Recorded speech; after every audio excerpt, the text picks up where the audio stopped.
a grabar otra vez. Bueno, se perdió la primera parte de la enseñanza.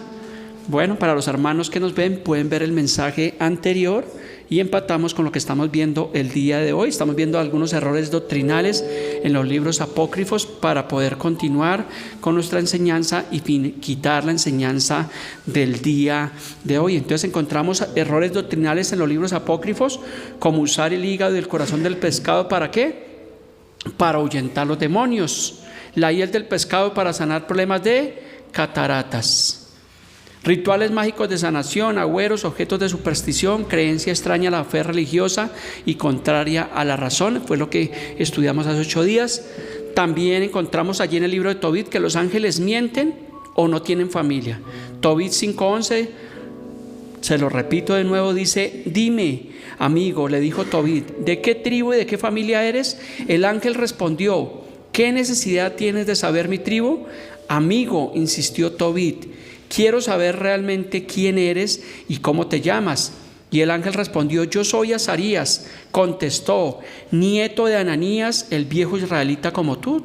Entonces realmente lo que está diciendo el ángel aquí está mostrando su descendencia terrenal, y sabemos que los ángeles pues son seres angelicales, ellos no vienen de ninguna descendencia. Entonces aquí encontramos claramente un error doctrinal, y si no es así, entonces el ángel realmente pues está mintiendo. Dice: Tobit le dijo: bienvenido, amigo, y no te molestes. O sea que como que el ángel se molestó por haberle preguntado esto, porque le dice: bienvenido, amigo, y no te molestes porque haya querido saber la verdad preguntándote por tu familia. Resulta que tú eres pariente nuestro, eres de una excelente familia. Yo conocí a Ananías y a Natán, los 2 hijos de Semelías el viejo. Dice: yo iba con ellos a Jerusalén a asistir al culto divino, y no se han apartado del buen camino. Qué gente tan buena son tus parientes, eres de una familia excelente, bienvenido. Fue lo que le dijo Tobit allí al ángel. Entonces recordemos que esto ya realmente no tiene sentido, no tiene lógica. En Marcos 12:25, Jesús enseña que cuando resuciten los muertos, dice, ni se casarán ni se darán en casamiento, sino que serán como los ángeles que están ¿a dónde? En los cielos. Entonces los ángeles ni se dan ni se dan en casamiento, ni tienen familia, ni son nietos de aquel ni del otro. Entonces encontramos claramente un error doctrinal. Recuerde que yo les sugería a ustedes, cuando pueda, lea esos libros, léalos y saque una conclusión, vaya mirando, pero léalos, porque a veces ni siquiera leemos la propia Biblia que tenemos, porque si yo le pregunto aquí, ¿cuántos hemos leído la Biblia que tenemos? La proporción es muy baja. Entonces, si no leemos lo que tenemos, pues imagínense cómo no vamos a ser engañados si no leemos el resto. Tenemos que, recuerde que Juan 5:39 dice: escudriñad las escrituras, porque a vosotros os parece que en ellas tenéis la vida eterna, y ellas son las que dan testimonio de mí. Para este estudio, el domingo pasado de este estudio, pues yo tuve que leer, obviamente, esos libros apócrifos, resaltar, mirar e ir comparando con el canon bíblico que nosotros tenemos. Y créanme que aprendí realmente bastante.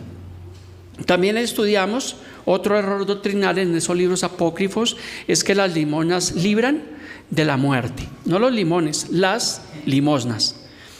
Vimos que en Tobit 4:10 dice: porque la limosna libra de la muerte e impide que el hombre caiga en tinieblas. ¿Será verdad que el dar dinero, tal vez a los pobres, tal vez a la iglesia, eso va a librar de la muerte? Eso realmente no es coherente. Tobit 12:9 dice: dar limosna salva de la muerte y purifica de todo pecado. Los que dan limosna gozarán de larga vida. Pues eso no es lo que enseña la Biblia. Recuerde que vimos Juan 3:16, Juan 3:17, Juan 3:18, Juan 3:16, porque hay realmente un plan único de salvación, lo que dice Juan 3:16, porque de tal manera amó Dios al mundo que ha dado a su Hijo unigénito, para que todo aquel que en él cree no se pierda, mas tenga vida eterna. Eso sí es completamente claro, mas no lo que dice este libro apócrifo, que por dar limosna se va a librar de la muerte.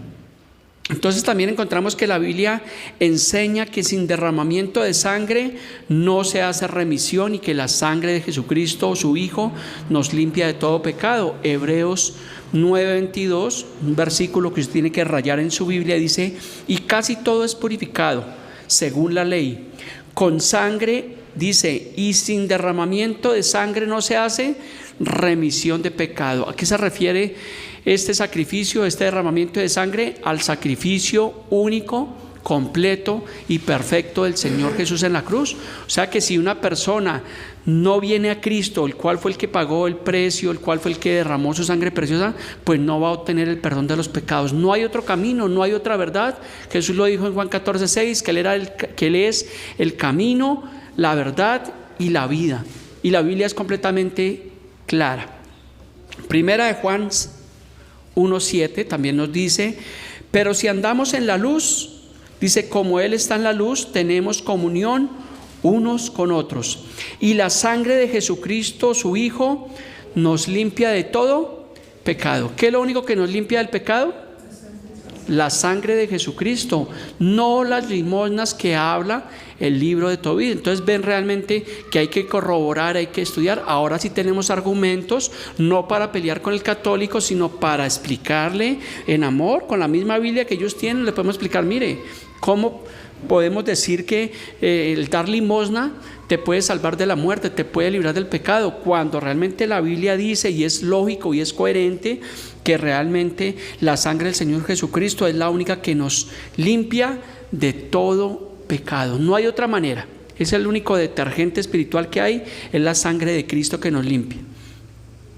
Primera de Pedro 1, 18, 19 dice también el apóstol Pedro: sabiendo que fuiste rescatados de vuestra vana manera de vivir, la cual recibisteis de vuestros padres, no con cosas corruptibles como oro o plata, sino con la sangre preciosa de Cristo, como un cordero sin mancha y sin contaminación. Coherente, claro, un libro inspirado por Dios, lo que está diciendo el apóstol Pedro, que realmente sino la sangre preciosa nos libra realmente nos quita esas manchas. Y dice, y no como cosas corruptibles como oro y plata e indulgencias y limosnas. ¿Claros hasta ahí? ¿Me están entendiendo? Muy bien. Pero le pido el favor que por favor retenga, no que le entre por un oído y le salga por otro, sino que usted pueda retener, que usted pueda tomar apuntes, que usted pueda crecer en el conocimiento realmente de las Escrituras. Así que el perdón de pecados es únicamente mediante la sangre del Señor Jesús y no a través de limosnas e indulgencias. Gracias a Dios por ese sacrificio único, perfecto y completo, el cual nos redimió de la maldición de la ley. El dinero también dice que el dinero como una ofrenda por los pecados de los muertos es lo que encontramos en los libros apócrifos o deuterocanónicos. Segunda de Macabeos 12, del 42 al 43, lo leímos hace 8 días, pero quiero leerlo de nuevo para los hermanos que no pudieron venir hace 8 días. Habla del sacrificio por los muertos. El versículo 42 nos dice: e hicieron una oración para pedir a Dios que perdonara por completo el pecado que habían cometido. Versículo 43 dice: después recogió unas 2,000 monedas de plata y las envió a Jerusalén para que se ofreciera un sacrificio por el pecado. Hizo una acción noble y justa con miras a la resurrección. Versículo 45 más adelante dice: por esto hizo ofrecer ese sacrificio por los muertos, para que Dios les perdonara sus pecados. ¿Coherente con lo que tenemos en las Escrituras? Bastante incoherente. Eso realmente no tiene sentido, porque si fuera así, de esa manera, que con oro, con plata, con dinero se pudiera comprar la salvación, pues vana sería, ¿cierto? Vano sería el sacrificio del Señor, vana sería nuestra predicación. Cerraríamos las congregaciones y más bien nos pondríamos a ahorrar en el banco Caja Social para que cuando lleguemos a una vejez, entonces poder pagar las indulgencias, poder pagar misas, poder pagar los rezos y todas estas cosas que lastimosamente enseña la iglesia tradicional. Eclesiástico, no nos confundamos, sí que uno se confunde. Una cosa es el libro de Eclesiastés y otra cosa es el libro eclesiástico. Entonces dice Eclesiástico 3:30: el agua apaga el fuego que arde. Qué gran revelación. Dice: y el dar limosnas consigue el perdón de los pecados. Otro libro que se equivoca. Eclesiástico 3:3: el que respeta a su padre alcanza el perdón de sus pecados. ¿Será verdad eso? No, eso no es verdad. Pues la Biblia sí nos dice en Éxodo 20:12, dice: honra a tu padre y a tu madre para que tus días se alarguen en la tierra que Jehová tu Dios te da. Y claro que podemos respetar a nuestros padres, pero no para perdón de pecados. Esto realmente es antibíblico. O sería otra opción: bueno, yo voy a ser un buen hijo porque algunos de nosotros somos buenos hijos, voy a respetar a mis padres y con eso pues obtengo el perdón de los pecados. Y yo soy bueno y no le hago mal a nadie y no tengo necesidad entonces de ir ya a las iglesias.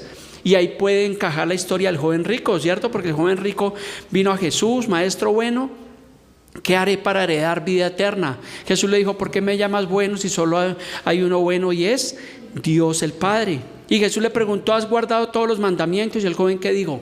Todos los he guardado, desde honrar a mis padres. Entonces yo por eso no necesito realmente nada, pues porque mis pecados ya son perdonados, según los libros apócrifos. Pero Jesús, ¿qué le dijo?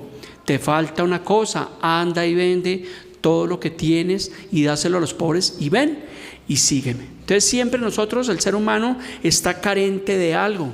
No somos perfectos, pero necesitamos realmente ser perdonados y ser redimidos por la sangre del Señor Jesucristo. Este libro de Eclesiástico Siracida, lo estuve leyendo todo, contiene 51 capítulos. Ahora se me perdió. 51 capítulos contiene ese libro. Y le soy franco que lo leí todo, le compartí algo a mi esposa y quiero leerle algunas cosas porque realmente pude llegar a la conclusión, cuando leí todo este libro, que la persona que lo escribió era un judío temeroso de Dios. Era un judío que conocía la ley, conocía a los profetas y había leído todo el Antiguo Testamento. Y es un hombre que en medio de todo, aunque no sea un libro esperado, a pesar de los 2 o 3 errores que tiene al comienzo, es un libro, digo que entre los libros apócrifos, uno de los libros más coherentes. Y de cierta forma, diría yo, se puede tomar como un manual de vida, porque hay consejos que él leyó los proverbios, él leyó los salmos y él sacó su propia conclusión. Le voy a leer algunos. Permítame. No los tengo ahí en el monitor, pero se los voy a leer acá. Eclesiástico, capítulo 18 dice: Dios que vive eternamente creó el universo. Solo el Señor es intachable. ¿Es verdad? Claro que es verdad. O sea que es un libro que contiene, a pesar de que no sea inspirado, es un libro que contiene bastante sabiduría. Dice más adelante, en el capítulo 19, dice: toda la sabiduría está en honrar al Señor y en cumplir su ley. Bastante sabio lo que escribió este hombre acá. Más adelante en el capítulo 21 dice: el necio dice todo lo que piensa, el sabio piensa todo lo que dice. Lo subrayé ahí en esa Biblia porque me parece un consejo bastante sabio. Como dicen por ahí, antes de mover la lengua, ponga a funcionar el cerebro. Y eso es prácticamente lo que dice acá. Y es algo que a veces no hacemos, porque uno con un problema con la cabeza caliente, ¿qué es lo que hace? Eso sale en una cantidad de palabras, de amenazas. Y después como que usted dice: oiga, como que la iba embarrando, como que se me fue la mano. ¿Sí le ha pasado? Ay, no le todos angelitos, ninguno le ha pasado alguna vez. Pues claro que de pronto nos ha pasado. Y es lo que dice acá: el necio dice todo lo que piensa, pero el sabio piensa todo lo que dice. Entonces seamos sabios y pensemos, pongamos a funcionar el cerebro antes de hablar. Por eso nosotros es coherente que Dios nos dio 2 oídos y una boca. ¿Para qué? Para que hablemos menos y para que escuchemos más. Mujeres, hablen menos y escuchen más. Mi hija me hace caras. En la casa hablamos, papi. Eclesiástico capítulo 23 dice: Señor Padre y dueño de mi vida, no dejes que mi lengua me domine o que por culpa de ella caiga yo. Bastante sabio lo que dice este judío, este escritor. Recuerde que en los libros apócrifos o deuterocanónicos no se conoce claramente los autores ni los escritores. Algunos sucesos fueron en tiempos, digamos en el año 500 a.C., pero se escribieron ¿cuándo?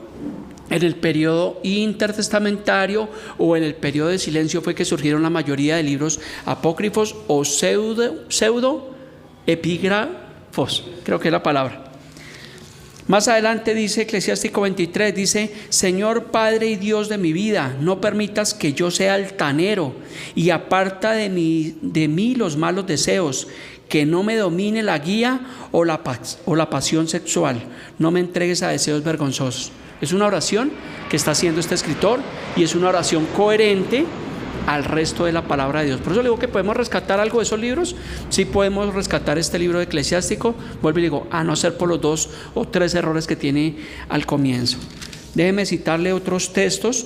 Eclesiástico capítulo 26, y se lo cito porque yo estoy seguro que posiblemente ninguno de ustedes lo va a leer, porque de pronto dirá: pastor, yo no tengo esa Biblia. Bueno, ya es un principio, pero puedes encontrar ahí en internet, puedes encontrar estos libros, pero ojalá si los puede leer algún día, los lee, o si quiere yo le presto esta Biblia, que no es mía, es del pastor, del dueño de esta bodega. Esta Biblia es de él y él no la prestó, entonces ahí la tenemos, se la puedo prestar para que usted la, pero me la devuelve, y si no me mete en problemas. Eclesiástico capítulo 26 dice: dichoso el esposo de una mujer buena. Yo puedo decir eso. Vivirá el doble. Una mujer ejemplar hace prosperar a su marido y alegra los años de su vida. Gracias, amor, por esos 30 años de matrimonio. Más adelante, Eclesiástico capítulo 27 dice: las vasijas de barro se prueban en el horno, al hombre se le prueba en una discusión. Bastante sabio, ¿sí es verdad? En una discusión es donde realmente uno es probado de qué está hecho. Que lo cierran a usted en un carro y usted se baje a ver cómo reacciona, pues ahí es donde somos probados. Acuérdese de ese digamos, el proverbio eclesiástico. Más adelante estuve leyendo, hay muchas cosas buenas. Dice en el capítulo 30, versículo 24 del libro de Eclesiástico, Siracía, dice: las preocupaciones hacen viejo antes de su tiempo. ¿Sabio? O sea, que una persona que vive preocupada, ¿qué pasa si ha visto a las personas que se ven ya viejos? ¿Y cuántos años tienen? Yo tengo 32, 35 y yo digo, yo tengo 48 y me veo más joven. ¿Sí le ha pasado? ¿Se ha encontrado con ese tipo de personas que se envejecen por causa de las preocupaciones y los afanes de esta vida?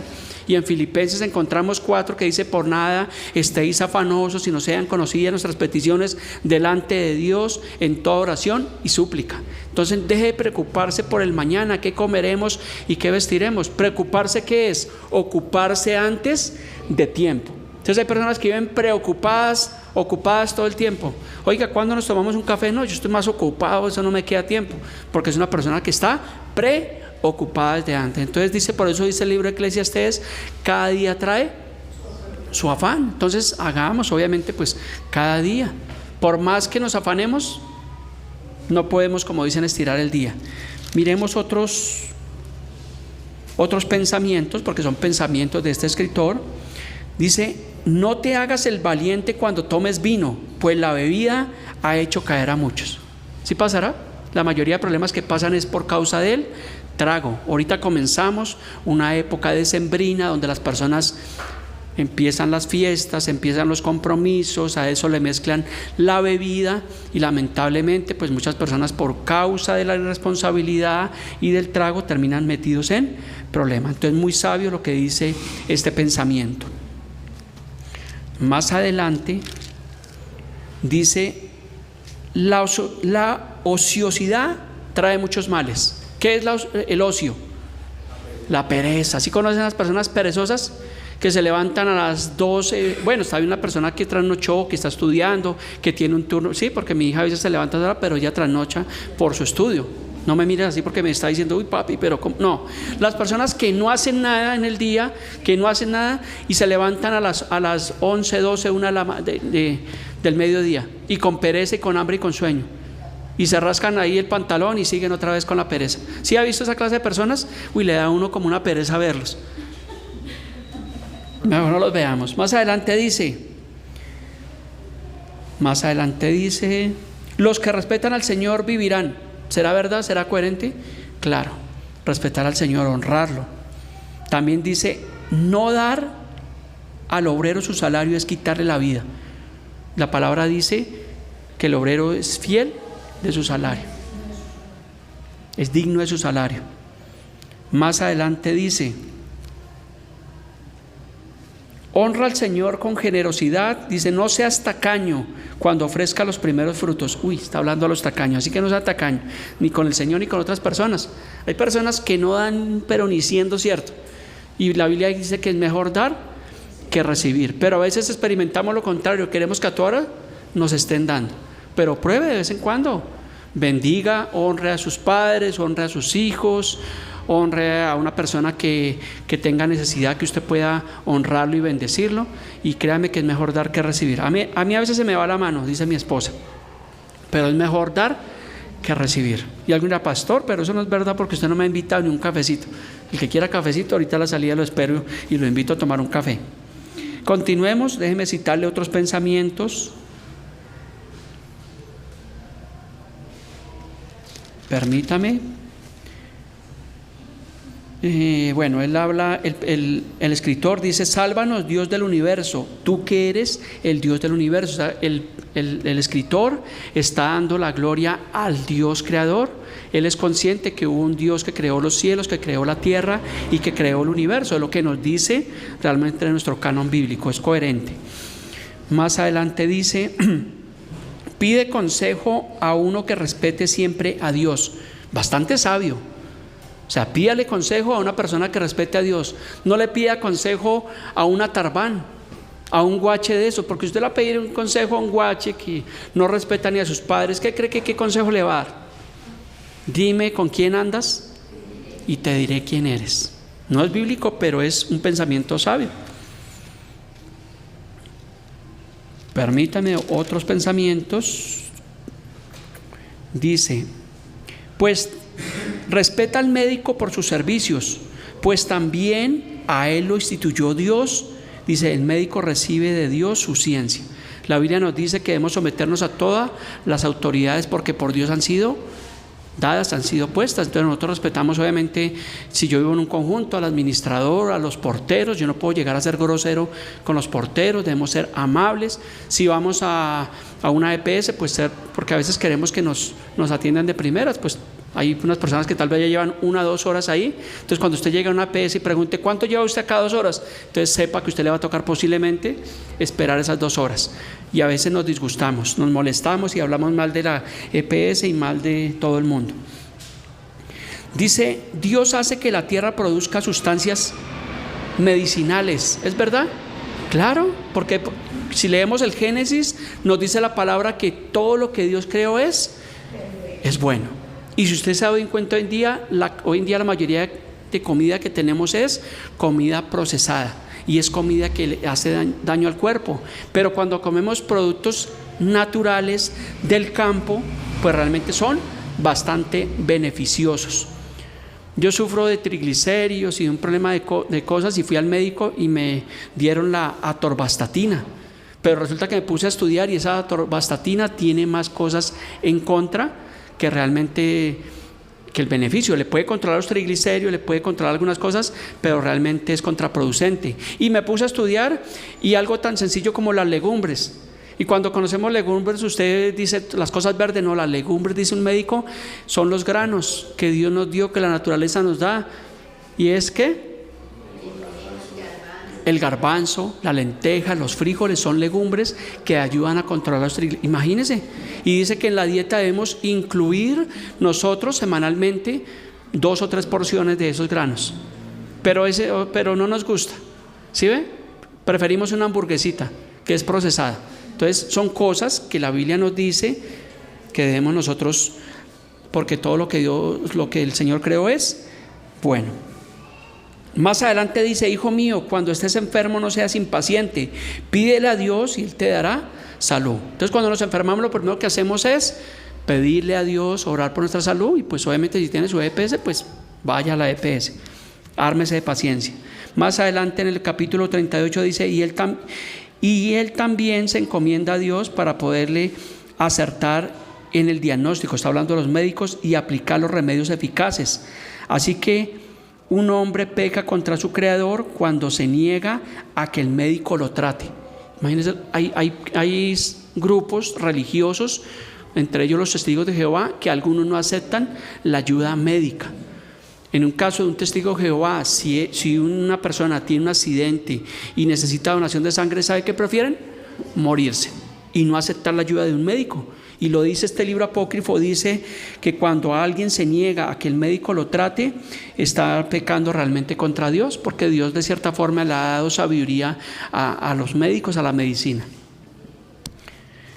Más adelante dice, en el capítulo 39, qué distinto es el que se dedica por completo a estudiar la ley del Altísimo, a investigar la sabiduría de todos los antiguos y a ocuparse en las profecías.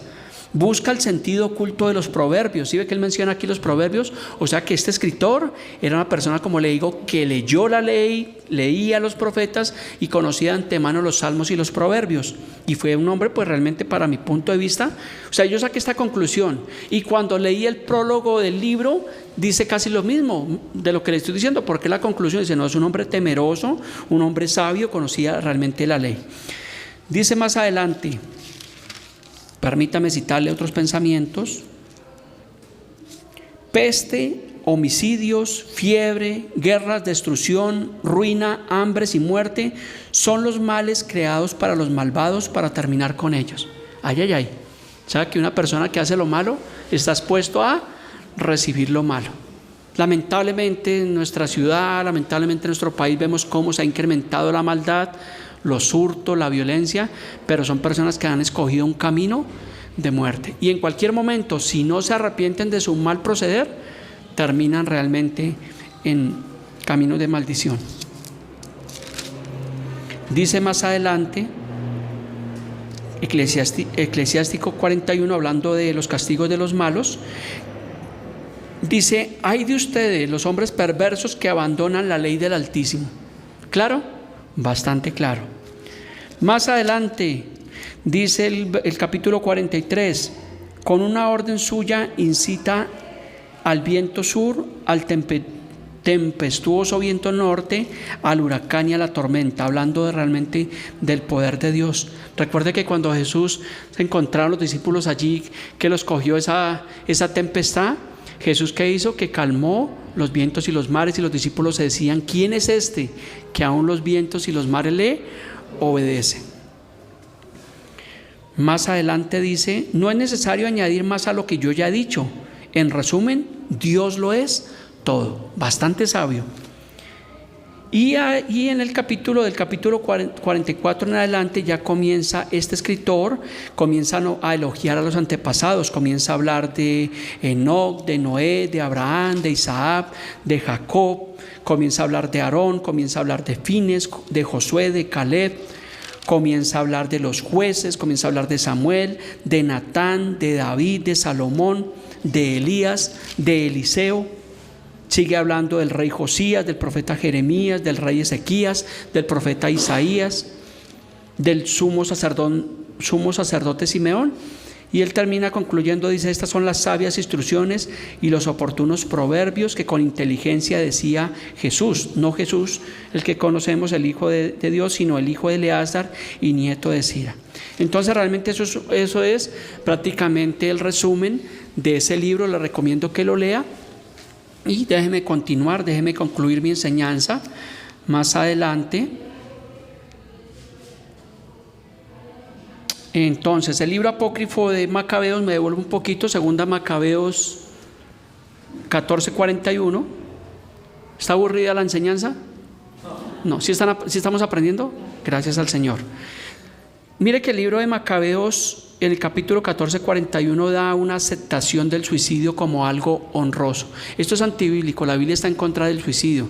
Lamentablemente, alguna vez un pastor que pues es un reconocido teólogo, él pues a todos se nos chispotea. Él dijo que realmente que un cristiano que se suicidaba iba al cielo. Eso realmente no es verdad, pues de pronto se haya equivocado, pero mire lo que dice 2 Macabeos 14:41, hablando de una persona que se suicidó, y aparentemente ese suicidio fue para honrar a Dios.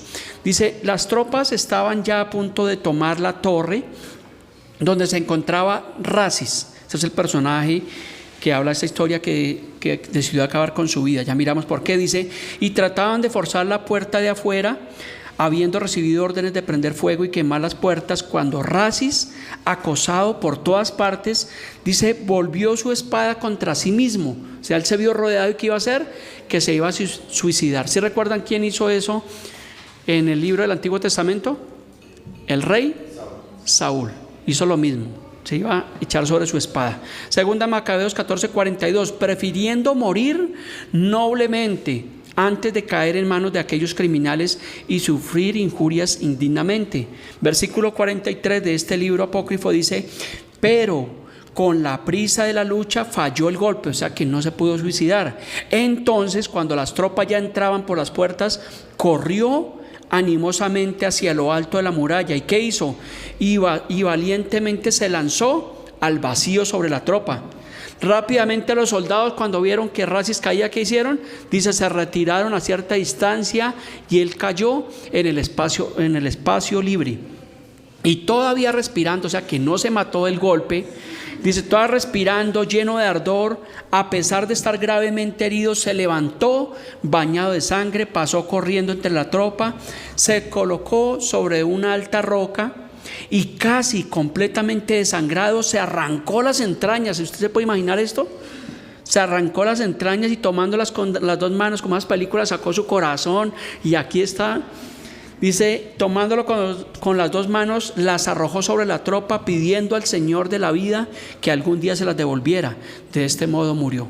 Es un suicidio que narra ese libro, que realmente pues no es coherente, porque pues se cayó al vacío, se paró, siguió, luego medio muerto se sacó, no sé cómo hizo para sacarse las entrañas, si con la misma espada o pidió un cuchillo prestado, qué sé yo, y sacó las entrañas y las alcanzó a tirar ahí a los... Entonces no es, realmente es coherente, y realmente pues sabemos que la Biblia está en contra del suicidio, en contra del homicidio. La Biblia está en contra del aborto, totalmente y plenamente. Algo más que encontrábamos errores doctrinales en los libros apócrifos para ir concluyendo nuestra enseñanza es que los libros apócrifos avalan el purgatorio y la posibilidad de la salvación. Veamos el libro de Sabiduría, capítulo 3, versículo 1 al 4, dice, todas las almas en el purgatorio han muerto en el amor de Dios y ciertamente estarán en el cielo, pero todavía no tienen suficiente pureza y santidad para ver a Dios, y la misericordia de Dios les proporciona un lugar para limpiamiento y preparación. ¿Eso es verdad? Encontramos en nuestra Biblia que la Biblia no enseña de él purgatorio. Lucas 16:19, la historia del rico y Lázaro, habla de una historia real, pero no es el purgatorio, es un lugar de tormento, lo dice claramente la historia. Los que hemos estudiado claramente ese pasaje bíblico, no está avalando realmente el purgatorio. Sabe que los católicos estudiosos, porque hay católicos que estudian a su manera, a su acomodo, ellos sacan esta cita para justificar el purgatorio. ¿Algunos de ustedes saben qué es el catecismo? ¿Sí recuerdan el catecismo? Pues yo no lo recordaba hasta que estaba haciendo este estudio esta semana. Yo no sabía qué era el catecismo, si era como la confirmación o era un libro. Pues resulta que en mi estudio me puse a mirar y el catecismo prácticamente es un libro, es un tratado ecuménico de los papas de hace muchos años, donde ellos sacaron aproximadamente 2.865 puntos. Le agradecemos por el silencio. El Catecismo 1030, mire lo que dice, hablando de la purificación final o del purgatorio. Dice, los que mueren en la gracia y en la amistad de Dios, pero imperfectamente purificados, aunque estén seguros de su eterna salvación, dice, sufren después de su muerte una purificación, a fin de obtener la santidad necesaria para entrar en la alegría del cielo. O sea, que están diciendo el Catecismo 1030, dice que después de que la persona muere, sí tiene opción de salvarse. ¿Sí es lo que está diciendo? Pues es lo que enseña la Iglesia Católica. Mire, continuemos ahí, Catecismo 1031. La Iglesia llama purgatorio a esta purificación final de los elegidos, que es completamente distinta del castigo de los malvados. La Iglesia ha formulado la doctrina de la fe relativa al purgatorio, sobre todo en los concilios de Florencia y en los concilios de Trento. O sea, ellos avalan la enseñanza, la doctrina del purgatorio. Ahora entiende por qué cuando muere una persona católica, en la Iglesia Católica se celebra la misa a los 9 días, la misa del mes, la misa del año, la misa de los 5 años y así sucesivamente, y se pagan misas ¿para qué? Para cambiar la condición de esa persona. Catecismo 1032 dice: esta enseñanza se apoya también en la práctica de la oración por los difuntos, de la que ya habla la Escritura. Por eso mandó Judas Macabeo. Entonces ellos en el catecismo citan a Judas Macabeo, dice: hacer este sacrificio expiatorio en favor de los muertos para que quedaran liberados del pecado. Segunda Macabeo 12:46, que lo leímos, dice: desde los tiempos la Iglesia ha honrado la memoria de los difuntos y ha ofrecido sufragios en su favor, y en particular el sacrificio eucarístico, para que una vez purificados puedan llegar a la visión beatífica de Dios. Dice, la Iglesia también recomienda las limosnas, las indulgencias y las obras de penitencia en favor de los difuntos. ¿Sí ve ahora de dónde sale realmente toda esa doctrina de la Iglesia Católica, de su catecismo y de sus enseñanzas y doctrinas completamente chuecas y no conformes a la Escritura? Así que la Biblia enseña que después de la muerte física no hay lugar para arrepentirse, y no enseña que las oraciones de los vivos, ni los sacrificios, ni las indulgencias puedan cambiar la condición de los muertos. ¿Sí dice la Biblia nuestra esto? Vamos a mirar Hebreos 9:27 para contrarrestar lo que ellos dicen. Hebreos 9:27, mire lo que dice: y de la manera que está establecido para todos los hombres que mueran a sola vez, y después de esto el purgatorio, y después de esto las oraciones, y después de esto las indulgencias. Es lo que ellos hacen, sacar un texto de su contexto y convertirlo en un pretexto. Juan 3:36, el que cree en el Hijo tiene vida eterna, pero el que rehúsa, el que rechaza creer en el Hijo, dice, no verá la vida, sino que la ira de Dios está sobre él. Completamente claro lo que nos dice nuestra Biblia, pero lo que sacan de ese libro de sabiduría y lo que sacan realmente de ese catecismo es completamente antibíblico y antidios, es una herejía. Así que, para concluir, el catecismo de la Iglesia Católica es una profunda y sólida exposición de la fe y la moral católica, un excelente tratado de teología dogmática, fruto de 20 siglos de vida e investigación y teología cristiana, lo que ellos dicen. Lástima todo ese tiempo que perdieron porque no aprendieron nada.